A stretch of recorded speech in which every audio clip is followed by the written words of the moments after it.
माझं नाव राधा आहे. मी एका अतिशय चांगल्या घरातील तरुणी आहे. माझ्या घरामध्ये मी, माझा नवरा, माझा छोटा दीर आणि दीराची बायको नम्रता असे आम्ही राहत होतो. माझा नवरा हा स्वभावाला खूप चांगला होता. तो माझ्यावरती खूप प्रेम करायचा. परंतु लग्नानंतर मला एक गोष्ट समजली होती की माझ्या नवऱ्याला बाहेरच्या बायकांचा खूप नाद होता. तो जे काही पैसे कमवत होता तो बाहेरच्या बायकांवरतीच उडवत असायचा. त्याला घरातली काहीही काळजी नव्हती. तो 1 रुपया देखील स्वतः जवळ ठेवत नव्हता आणि मला देखील घरामध्ये देत नव्हता. त्यामुळे जरी घरातली परिस्थिती माझी चांगली असली तरी माझ्या स्वतःचा खर्च करण्यासाठी पैसे माझ्याकडे नसायचे. मग मी नवीन असताना कधी कधी मी पैसे माझ्या छोट्या दिराकडून मागून घ्यायचे. मला खूप लाज वाटायची त्यांच्याकडे पैसे मागायला, तरीही मी मागत असायचे, कारण काही पर्यायच माझ्याकडे नव्हता. माझ्या छोट्या दिराचं नाव होतं रवी. रवी हे स्वभावाला खूप चांगले होते. मी रवीला प्रेमाने रावसाहेब म्हणायचे. माझ्या छोट्या दिराला देखील ते आवडत असायचं. माझा छोटा दीर हा खूप चांगला होता. तो खूप कष्ट करायचा, काम करायचा आणि खूप पैसे कमवायचा आणि आणून बायकोच्या हातामध्ये द्यायचा. बायकोच्या सर्व गरजा तो पूर्ण करायचा. बायको सर्व काही त्याची घरातलं बघत असायची. परंतु माझ्या बाबतीत असं नव्हतं.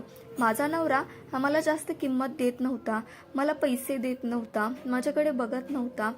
मला माझ्या दिराकडे बघून नेहमी असं वाटायचं की हा जर माझा नवरा असता तर किती बरं झालं असतं.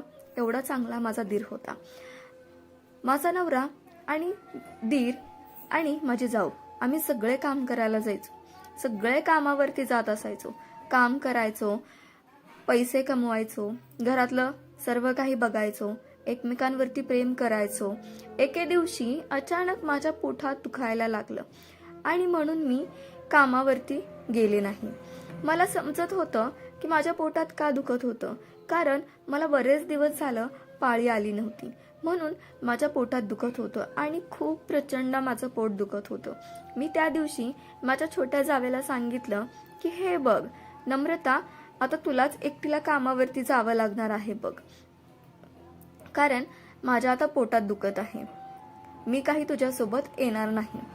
आता नम्रता मला म्हणू लागली की ठीक आहे ताई, तुम्ही घरी राहा, औषध घ्या, आराम करा आणि अजिबात ओझं कसलंच उचलू नका, फक्त आराम करून राहा, असं मला नम्रता म्हणाली.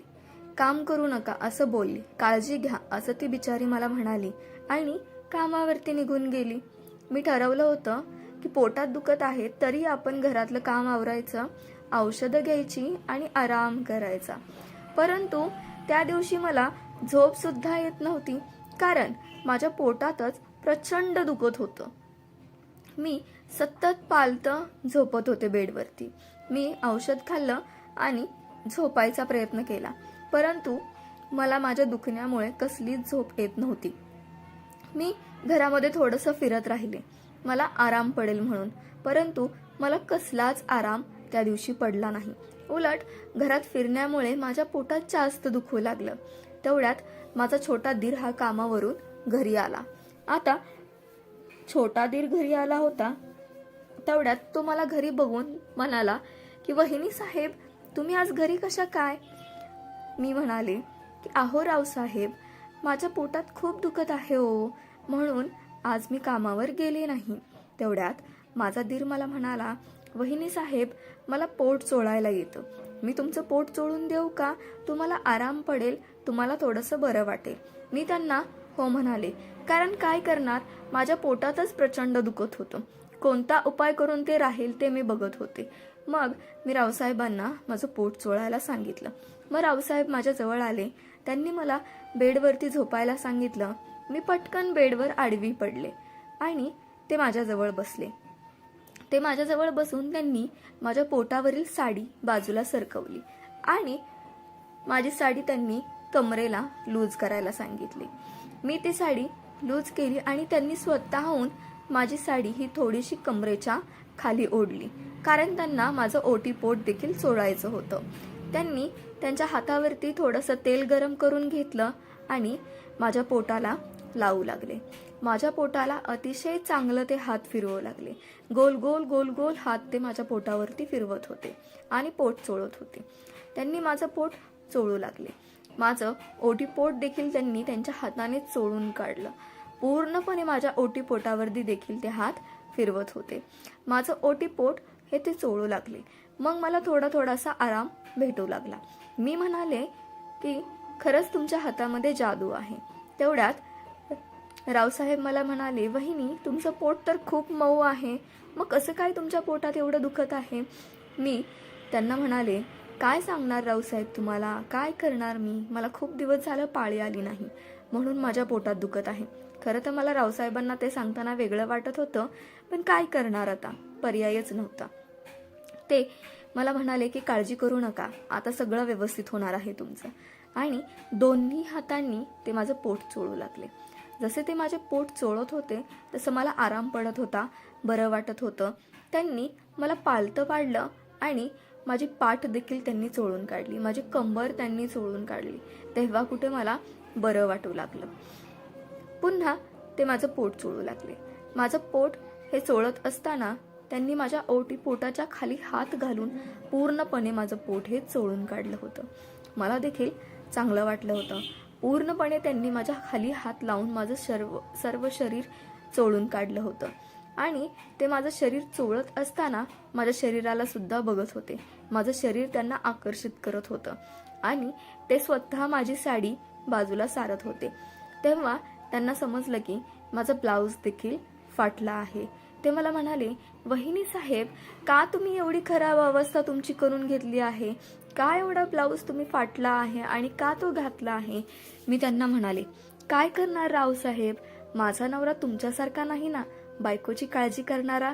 तेवढ्यात ते म्हणाले की काय वहिनी असं म्हणताय तुम्ही असं नका म्हणू, दादाला नावं ठेवू नका. मी त्यांना म्हणाले, रावसाहेब खरंच तुम्ही माझा नवरा असायला हवा होतात. माझ्या नवऱ्याला माझी काहीच काळजी नाही हो. मी नाही तुम्हाला माझ्या सगळ्या गोष्टी सांगू शकत. त्याला माझी काहीच किंमत नाहीये. तो मला साधं विचारत देखील नाही. तेवढ्यात रावसाहेब मला म्हणाले की वहिनी तुम्ही काही काळजी करू नका, मी तुम्हाला नवीन कपडे आणून देतो, मग तुम्ही ते घाला. पण असे फाटके कपडे तुम्ही घालू नका, मला हे आवडणार नाही, मला हे सहन होणार नाही असे रावसाहेब म्हणू लागले. कारण माझं पोट चोळत असताना, पाठ चोळत असताना रावसाहेबांनी माझा फाटलेला ब्लाऊज देखील बघितला होता. रावसाहेबांना माझी खरंच खूप काळजी होती. त्यांनी मला सांगितलं की तुम्ही हे असले कपडे घालू नका, तुम्हाला तुमच्या नवऱ्याची गरज आहे. आणि तुम्हाला समजत नाही, ते माझं पोट चोळत होते आणि त्यांचा हात मी सरळ माझ्या छातीवरती घेतला. काय करणार, एवढा प्रेमळ माणूस जर आपली मदत करत असेल तर आपल्याला सहन होईल का? आणि स्वतः त्यांचा हात मी छातीवरती घेऊन माझी छाती चोळू लागले. तेवढ्यात ते मला म्हणाले, काय करताय वहिनी तुम्ही, हे तुमचा नवरा मी नाही, माझं नाही हे काम. तेवढ्यात मी म्हणाले, आता तुम्हीच माझा नवरा आहात, मला सर्व काही तुमच्यासोबतच करायचं आहे. माझा छोटा धीर रवी हा तब्येतीने खूप स्ट्रॉंग होता, एकदम धिप्पाड होता. मी त्याला सरळ माझ्या अंगावरती ओढलं आणि त्याला किस करू लागले. त्याचा हात मी माझ्या छातीवरच ठेवला होता. त्यांना मी म्हणाले किस करताना की तुम्ही मला खूप आवडता, तुमच्यासोबत मला सर्व काही करायचं आहे आणि तुम्हीच माझा नवरा आहात. ज्या नवऱ्याला माझी काळजी नाही त्याला मी विचारत नाही, तुम्हाला माझी काळजी आहे, मी तुम्हालाच माझा नवरा मानते आणि मला तुमच्यासारखा नवरा पाहिजे होता. तेवढ्यात ते मला म्हणाले, थांबा वहिनी, 1 मिनिट, तुम्ही तसं करू नका, मला नीट बसू द्या. असं म्हणून ते माझ्या शरीरावरती बसले. त्यांनी त्यांचे कपडे काढायला सुरुवात केली. शर्ट काढून टाकला, पॅन्ट काढून टाकली आणि त्यांनी माझी साडी देखील लूज केलेली बाजूला सारली. आता ते मला म्हणाले की हां, आता तुम्हाला काय करायचे करा, आता सुटसुटीत झालं, आता तुम्हाला सर्व काही करता येईल. आणि मी त्यांना म्हणाले, चला माझ्यावरती प्रेम करा तुम्ही. ते म्हणाले, वहिनी साहेब तुम्ही म्हणाल ते करू आणि आपण कमी पडणार नाही. ते जोरजोरात माझ्यावरती प्रेम करू लागले. मला देखील चांगलं वाटत होतं, आनंद वाटत होता, खूप बरं वाटत होतं आणि खूप दिवसांनी माझ्यावरती कोणीतरी प्रेम करत होतं. कारण पहिल्यांदाच एवढा दष्टपुष्ट पुरुष माझ्यावरती प्रेम करत होता आणि तोही एवढ्या ताकदीने करत होता. त्यांनी माझ्यावरती प्रेम करताना त्यांची पूर्ण ताकद लावली होती. पूर्णपणे माझ्या शरीराची आग झाली होती. माझं शरीर हे आग करत होतं, तरीही ते माझ्यावरती प्रेम करत होते. माझं शरीर हे दुखत होतं, तरीही मी त्यांना थांबू दिलं नाही. कारण तेवढेच 5 मिनटं असतात सुखाचे आपल्यासाठी. मला खुश करायचा प्रयत्न त्यांनी केला होता. त्यांना मी म्हणाले की तुम्हाला हे रोज करावं लागणार आहे. तेवढ्यात रवी देखील मला म्हणाले, वहिनी, हे मी रोज करायला तयार आहे. तुमच्यासारखी सुंदर बायको मला भेटायला पाहिजे होती. खरंच एवढी सुंदर, एवढी आकर्षक आणि एवढी मऊ, मी तिला रोज खुश केलं असतं. तेवढ्यात ते मला म्हणाले की मला तुम्ही तुमची बायको असं समजा आणि रोज माझ्यावरती प्रेम करा. माझ्या शरीराची ही आग होत होती आणि तरीही मी माझं शरीर घासून घेत होते. माझं शरीर हे प्रचंड घासलं जात होतं. मला चांगलं वाटत होतं, आनंद येत होता, मला बरं वाटत होतं, मी खुश होत होते. रवीने त्या दिवशी माझ्या शरीरातून पूर्णपणे पाणी बाहेर काढलं होतं. माझं शरीर हे घामाने पाणी झालं होतं आणि त्यांचं शरीर देखील घामाने पाणी झालं होतं. त्या दिवशी रवी आणि आम्ही दोघे एकमेकांना पुरलो होतो आणि दोघांनी एकमेकांवरती प्रेम केलं होतं. दोघे ओले चिंब झालो होतो. खूप दमलो देखील होतो. माझं पोटात दुखायचं हे अचानक गायब झालं होतं. पोट हे प्रचंड दुखत होतं, तरीही आता मला बरं वाटत होतं. कारण त्यांनी माझ्यावरती तेवढं प्रेम केलं होतं. त्यांनी माझ्या शरीरावरती बसून दोन्ही हातांनी तेल लावून माझं पोट हे चोळून दिलं होतं. मग मला आराम पडणारच होता ना. बरं वाटत होतं त्या दिवशी मला. त्या दिवशी आम्ही दोघांनी एकमेकांवरती खूप प्रेम केलं. मी मनापासून त्यांच्यावरती प्रेम केलं आणि त्याच्यानंतर मी त्यांना बास म्हणाले. तेवढ्यात ते मला म्हणाले, आजच्या दिवसासाठी तर बास होईल, पण नंतर हवा आहे मला. तेवढ्यात मी म्हणाले की ठीक आहे. आणि ते म्हणाले, वहिनी साहेब, तुम्ही आता शांत झाला आहात का? मी म्हणाले, अजिबात नाही. तुमच्या वहिनी साहेब एवढ्या तुमच्या 2-3 तासात शांत होणार नाहीत. तेवढ्यात रवी हसले आणि म्हणाले, ठीक आहे, पुन्हा एकदा संधी जर मिळाली तर नक्कीच तुम्हाला थंडगार करेन मी. तेवढ्यात मी हसले आणि म्हणाले की ही संधी मी रावसाहेब तुम्हाला रोजच देणार आहे हो. तेवढ्यात रवी म्हणाले, बघू ना आज संध्याकाळी काय होतंय ते. तेवढ्यात मी म्हणाले, हो बघूयात ना, आपण दोघं पण बघायचं की कोण दमते आणि कोण पळून जाते. तेवढ्यात रवी हसला आणि मला म्हणाला, ठीक आहे वहिनी साहेब, तुम्ही आता आराम करा. तुमची तब्येत थोडीशी बिघडली आहे, तुम्हाला आरामाची गरज आहे. आणि मी माझे शरीर हे थंड पाण्यामध्ये बुडवलं, थोडंसं पाणी अंगावरून घेतलं आणि आराम केला. तेवढ्यात संध्याकाळ झाली. मला बरं वाटू लागलं. मी उठले, जेवणाची तयारी केली, मस्त जेवण बनवलं आणि सर्वजण जेवायला एकत्र बसलो. जेवत असताना माझा दीर माझ्याकडे एकटक लावून बघत होता आणि आम्ही एकत्र बसून जेवण केलं. कारण एकत्र बसायला आणि जेवण करायला हा माझा नवरा कधी नसायचा. मग दीर, त्याची बायको आणि आम्ही तिघांनीच जेवण केलं. माझा नवरा नेहमी निम्म्या रात्रीला दारू पिऊन पैसे उडवून घरामध्ये येत असायचा आणि घरामध्ये कुठेही लोळत पडत असायचा. त्या दिवशी जेवण करून सर्वजण त्यांच्या रूममध्ये झोपायला गेले आणि मी मात्र माझ्या रूममध्ये झोपायला गेले. मी माझ्या बेडवरती पडले होते आणि रवीची वाट बघत होते.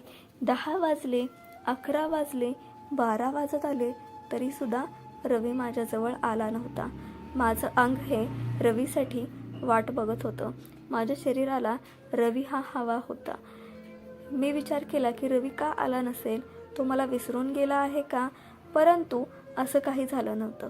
12 वाजल्यानंतर रवी ही त्याची बायको झोपलेली बघून माझ्याकडे आला आणि माझ्याकडे येऊन मला म्हणाला की का तुम्हाला माझी आठवण येत नाही का? मी त्यांना म्हणाले की खूप आठवण येते मला तुमची आणि आत्ता सध्या तर खूप येत होती.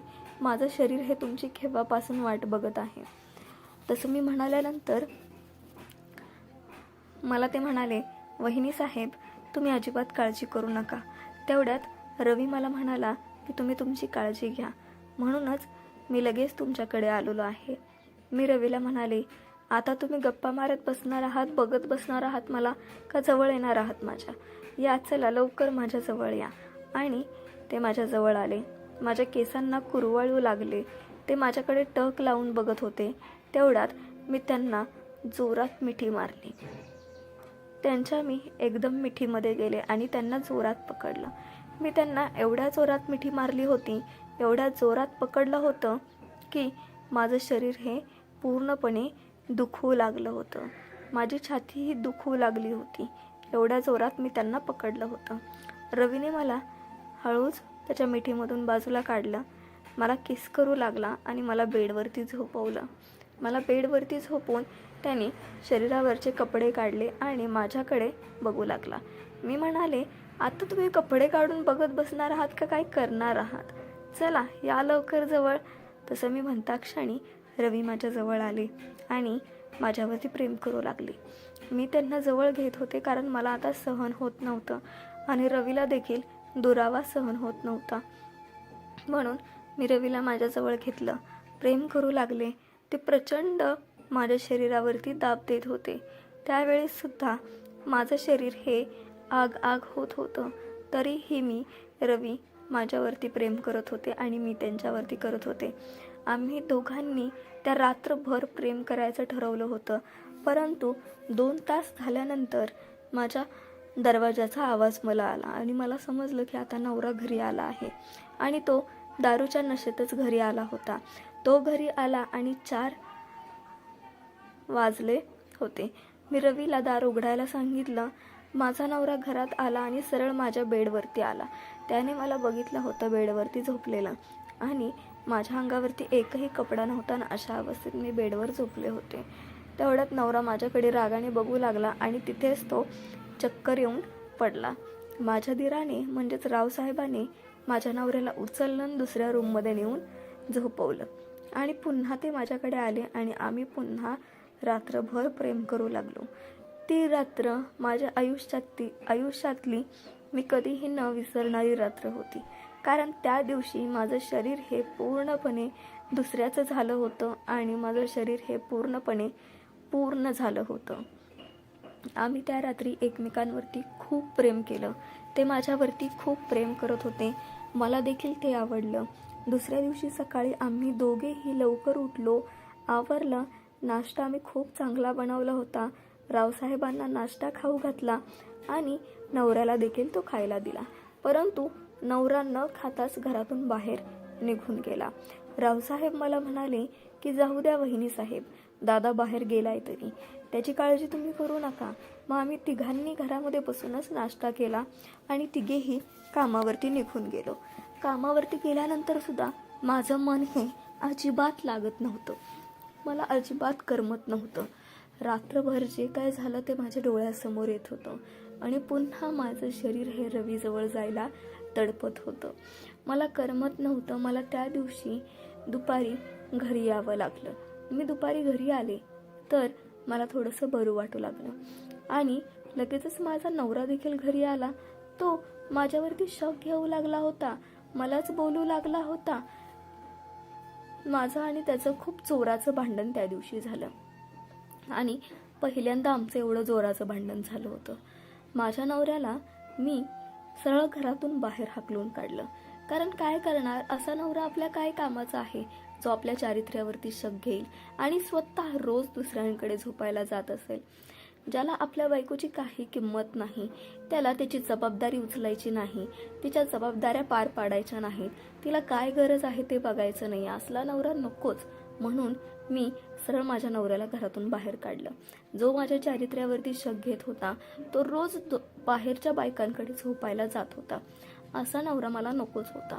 एक दिवस जर मी त्याच्या भावासोबत झोपले असेल तर तो माझ्यावरती शक घेत होता आणि तो रोज दुसऱ्या बायकाकडे झोपायला जातो. मग मी काय करायला हवं होतं? म्हणून मी त्याला सरळ घरातून बाहेर काढायचा प्रयत्न केला आणि बाहेर काढलं आणि पुन्हा या घरात यायचं नाहीस असं देखील बजावून सांगितलं. आणि त्या माणसामुळे आमच्या घराची इज्जत ही सगळ्या समाजात गेली होती. म्हणून मी त्याला सरळ घरातून बाहेर काढायचा निर्णय घेतला होता. तो आता कधीच आमच्या घरी येत नाही. तो त्याच ठिकाणी राहतो ज्या ठिकाणी त्याच्या बायका ठेवलेल्या आहेत. त्या बायकांकडे तो जातो, तिथेच झोपतो. तो आता आम्हाला पूर्णपणे विसरला आहे आणि आम्ही देखील त्याला पूर्णपणे विसरलो आहोत. असला नवरा आपल्या आयुष्यात नसलेला बरा. आमच्या घरामध्ये आता आम्ही तिघेजणच आहोत. तिघेजण आम्ही आरामात राहतो, सुखाने राहतो, आनंदाने राहतो. आमचा तिघांचा संसार हा आनंदाने चालला आहे. एकमेकांवरती प्रेम देखील करतो. आता मला माझा नवरा हा आवडत नाही. मला फक्त आणि फक्त माझा दीर आवडतो आणि त्यालाच मी माझा नवरा देखील समजते. तो मला खूप प्रेम करतो, माझ्यावरती खूप जीव लावतो. प्रत्येक गोष्टीला तो मला जपतो. मला कधीच कोणत्या गोष्टीची कमी तो पडू देत नाही आणि कधीच मला माझ्या नवऱ्याची कमी देखील तो पडू देत नाही. रोज माझ्यावरती प्रेम करतो, मला सांभाळतो, मला बघतो. आम्ही तिघेजण खूप आनंदाने राहतो, एकमेकांवरती प्रेम करतो आणि सुखासमाधानाने राहतो. मला या गोष्टीचा आनंद आहे की मी आता माझ्या दिरासोबत राहते, जो माझ्यावरती खूप प्रेम करतो, मला जीव लावतो, प्रत्येक गोष्ट बघतो माझी, मला सांभाळतो. आणि मला या गोष्टीचा आनंद आहे की आता माझ्या आयुष्यात तो नवरा माझा नाही, ज्याला माझी काही किंमत नाही. असा नवरा आपल्या काय कामाचा आहे, जो आपल्याकडे बघत नाही, आपल्यावरती प्रेम करत नाही, आपली जबाबदारी उचलत नाही, आपल्या गरजा पूर्ण करत नाही. संसार करायचा आहे तर दोन्हीही नवरा आणि बायको हे दोघेही चांगले असले पाहिजेत. बायको एकटी चांगली आहे असून चालत नाही, नवरा देखील तेवढाच तिच्यासोबत असला पाहिजे. एक दिवस मी त्याच्या भावासोबत झोपले आणि त्याच्यावरती प्रेम केलं म्हणून जर माझा नवरा माझ्यावरती शक घेत असेल आणि माझा नवरा जर स्वतःहून रोज बाहेरच्या बायकांकडे झोपायला जात असेल तर मी काय करायचं होतं. त्यामुळे अजिबात आता अन्याय सहन करून घ्यायचा नाही. जे आपल्याला आवडतं ते करायचं, जे आपल्याला आवडत नाही त्याला लांब फेकून द्यायचं. प्रेक्षकांनो, आजची ही तुम्हाला कथा जर अश्विनीची कथा आवडली असेल तर कथेला लाईक करा, कथा जास्तीत जास्त शेअर करा आणि मी आहे मराठी ओनली हा चॅनल सबस्क्राईब करा. धन्यवाद.